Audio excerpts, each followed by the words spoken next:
जय श्री कृष्ण। आज हम चातुर्मास एकादशी का व्रत की कथा करेंगे। देवशयनी एकादशी, जिसको चातुर्मास की एकादशी कहते हैं। वीडियो अच्छा लगे तो प्लीज लाइक कीजिए, शेयर कीजिए, कमेंट कीजिए और बेल आइकन के साथ सब्सक्राइब कीजिए। बहुत सपोर्ट की ज़रूरत है मेरे चैनल को आप सबकी। तो एक चतुर्मास एकादशी, देवशयनी एकादशी की कथा। इसी एकादशी को देवशयनी एकादशी कहते हैं। चतुर्मास का व्रत इसी एकादशी से प्रारंभ होता है। कुंती पुत्र युधिष्ठिर बोले, हे भगवान, देवशयनी का व्रत कैसे किया जाता है? तब श्री कृष्ण बोले, हे राजन, अब विष्णु के शयन व्रत चतुर्मास व्रत की कथा कहता हूँ, ध्यान से सुनिए। जब सूर्य कर्क राशि में आता है तब भगवान शयन करते हैं। जब तुला राशि में आता है तब भगवान उठते हैं। अधिक मास के आने पर भी ये क्रिया इसी प्रकार चलती है। इस प्रकार और देवताओं को ना तो शयन कराना चाहिए ना जगाना ही चाहिए। कहते हैं ये सिर्फ इनके लिए है, विष्णु भगवान के लिए। और देवताओं को ना शयन कराना चाहिए ना जगाना चाहिए। आषाढ़ मास की एकादशी का विधि व्रत करना चाहिए। उस दिन विष्णु भगवान की चतुर्भुजी सोने की मूर्ति बनाकर चातुर्मास व्रत के नियम का संकल्प करना चाहिए। भगवान की मूर्ति को पीताम्बर पहनाकर सुंदर श्वेत शैया पर शयन करावे। धूप दीप नैवेद्य आदि से भगवान को षोडोपचार पूजन करे। पंचामृत से स्नान आदि करा के इस मंत्र को पढ़े, हे ऋषिकेश, लक्ष्मी सहित मैं आपका पूजन करता हूँ। आप जब तक 4 मास शयन करें, मेरे इस व्रत को निर्विघ्न पूरा करें। इस प्रकार से विष्णु भगवान की स्तुति करके शुद्ध भाव से मनुष्यों को दातून आदि के नियमों को ग्रहण करना चाहिए। विष्णु भगवान के व्रत को शुरू करने के 5 काल वर्णन किए गए हैं। देवशयनी एकादशी तक ये व्रत किया जाता है। एकादशी, द्वादशी, पूर्णमासी, अष्टमी और कर्क की संक्रांति से व्रत आरंभ करना चाहिए किया जाता है और कार्तिक शुक्ला द्वादशी को समाप्त किया जाता है। इस व्रत को करने से समस्त पाप नष्ट हो जाते हैं। जो मनुष्य प्रतिवर्ष इस व्रत को करते हैं वे सूर्य जैसे दैदीप्यमान विमान पर बैठकर विष्णु लोक को जाते हैं। इस व्रत में गुरु और शुक्र उदय अस्त का विचार अवश्य करें। यदि सूर्य धन राशि के अंश में ही आ गया है तो ये तिथि पूर्ण समझी जाती है। जो स्त्री या पुरुष पवित्र होकर शुद्धता पूर्वक इस व्रत को करते हैं वे सब पापों से छूट जाते हैं। बिना संक्रांति का मास मल मास देवता और पितृ कर्मों से वर्जित है। अब इसका अलग अलग फल सुने। जो मनुष्य प्रतिदिन मंदिर में झाड़ू देते हैं, जल से धोते हैं, गोबर से लीपते हैं, मंदिरों में रंग करते हैं, उनको 7 जन्म तक ब्राह्मण की योनि मिलती है। जो मनुष्य चातुर्मास में भगवान को शुद्ध दही, दूध, घी, शहद और मिश्री आदि से स्नान कराते हैं तथा ब्राह्मणों को भूमि, स्वर्ण आदि दान देते हैं, वे वैभवशाली होकर सुख भोगते हैं। जो मनुष्य भगवान की सोने की मूर्ति बनाकर धूप, दीप, नैवेद्य और पुष्प आदि से भगवान का पूजन करता है, वह इंद्रलोक में जाकर अक्षय सुख भोगता है। जो तुलसी से भगवान का पूजन करते हैं वे स्वर्ग की तुलसी ब्राह्मणों को दान देते हैं। तो मनुष्य भगवान का धूप दीप गूगल से पूजन करते हैं, उनको अनेक प्रकार की संपत्ति मिलती है।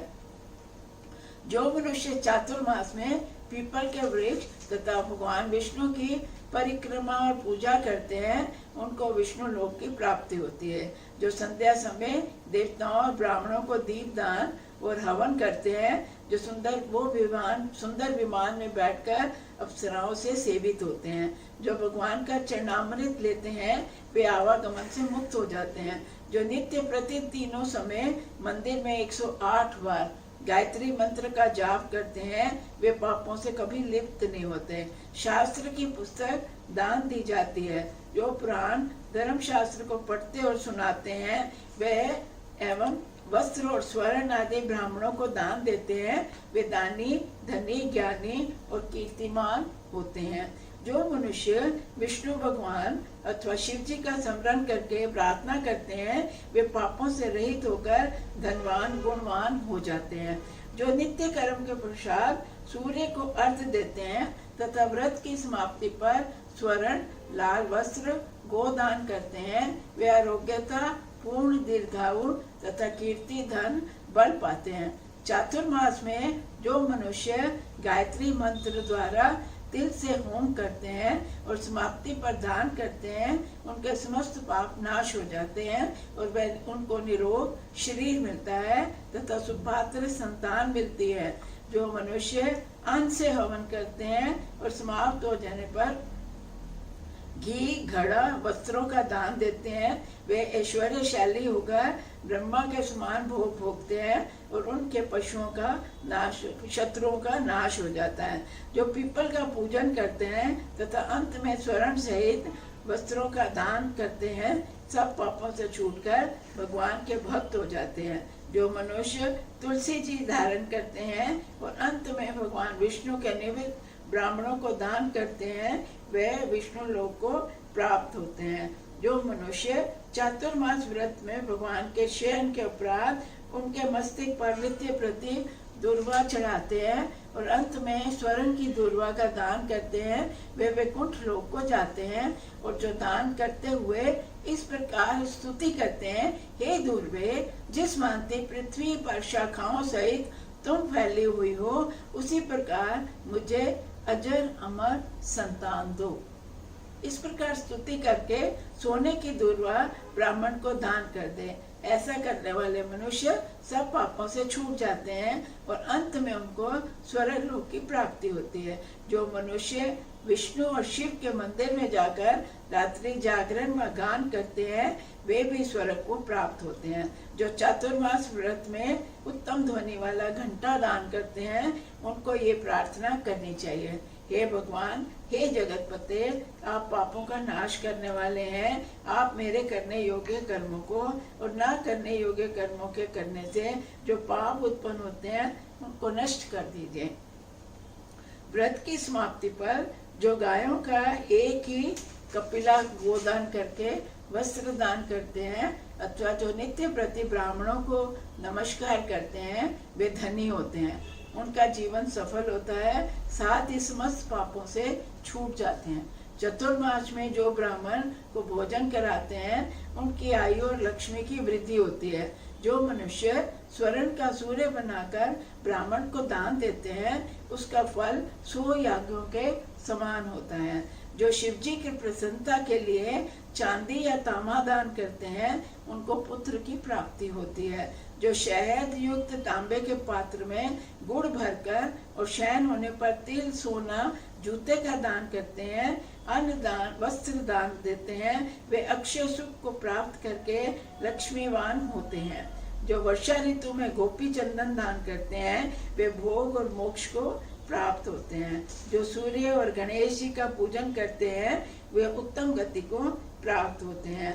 जो चतुर्मास में भगवान का हवन करते हैं और शक्कर दान करते हैं, साथ ही उदापन करते हैं, उनके सब पाप नष्ट हो जाते हैं और उनको कीर्तिमान पुत्र की प्राप्ति होती है। उदापन की विधि ये है, 4 फल या 8 फल वाले तांबे के 8 पात्र और 48 फल के 1 तांबे का 1 पात्र में शक्कर भरकर वस्त्र, फल, दक्षिणा सहित ब्राह्मण को दान करे। हे कुंती पुत्र, चातुर्मास करने वाला मनुष्य गंधर्व विद्या में निपुण और स्त्रियों का परम प्रिय होता है। जो मनुष्य चातुर्मास व्रत में ब्राह्मणों को फल, शाक आदि देते हैं, वे सुख और राजयोगी होते हैं। जो मनुष्य इस व्रत में प्रतिदिन सौंठ, मिर्च, पीपल, वस्त्र और दक्षिणा सहित दान करते हैं और वस्त्र व्रत के अंत में सोने की सौंठ, मिर्च आदि दान करते हैं, वे 100 वर्ष तक जीवित रहकर अंत में स्वर्ग को जाते हैं। जो मनुष्य बुद्धिमान ब्राह्मण को मोती दान करते हैं, वे कीर्ति को प्राप्त होते हैं। जो मनुष्य इस व्रत में तंबाकू का दान करते या पीना छोड़ देते हैं और अंत में लाल वस्त्र ब्राह्मण को दान करते हैं, वे अगले जन्म में सौंदर्यशाली, निरोग, बुद्धिमान, भाग्यवान, सुंदर वाणी बोलने वाली बनते हैं। तंबाकू के दान से देवता प्रसन्न होकर अनंत धन देते हैं। जो स्त्री पुरुष इस व्रत को लक्ष्मी जी और पार्वती जी को प्रसन्न करने के लिए हल्दी का दान करते हैं और अंत में चांदी के पात्र में हल्दी रख कर देते हैं, ऐसी स्त्रियां अपने पति के साथ और पति अपनी पत्नियों के साथ सुख भोगते हैं तथा सौभाग्य, अक्षय धन व सुपात्र संतान मिलती है। साथ ही वे देवताओं के भी पूजित होते हैं। जो शिव और पार्वती जी की प्रसन्नता के लिए ब्राह्मण, स्त्री और पुरुष का पूजन कर दक्षिणा, वस्त्र और स्वर्ण दान करते हैं और आराम में शिव जी की स्वर्ण प्रतिमा बनाकर दान देते हैं, बैल का दान करते हैं, उन्हें संपत्ति और कीर्ति दोनों प्राप्त होते हैं। जो मनुष्य फल का दान करते हैं और अंत में स्वर्ण देते हैं, उनके सब मनोरथ सिद्ध होते हैं तथा सुपात्र संतान उत्पन्न होती है। फल दान से नंदन वन का सुख प्राप्त होता है। जो मनुष्य इस व्रत में पुष्प का दान करते हैं, वे ज्ञान प्राप्त कर ब्रह्मलोक में पितरों के साथ अनेक सुखों को भोगते हैं। जो मनुष्य चातुर्मास में प्रजापत्य व्रत करते हैं और उसकी समाप्ति पर गोदान और ब्राह्मणों को भोजन कराते हैं, वे सब पापों से मुक्त होकर ब्रह्मलोक को जाते हैं। और जो वस्त्रों व बैलों सहित हल का दान एवं शाक, मूल, फलों का दान कर आहार करते हैं, वे विष्णु लोक को जाते हैं। जो मनुष्य केला, प्लाश के पत्तों में भोजन करते हैं, कांसे के पात्र और वस्त्र दान करते हैं और तेल नहीं खाते, उनके समस्त पाप नष्ट हो जाते हैं। जो मनुष्य पयोव्रत करते हैं और अंत में दूध वाली गौ देते हैं और विष्णु लोक को जाते हैं।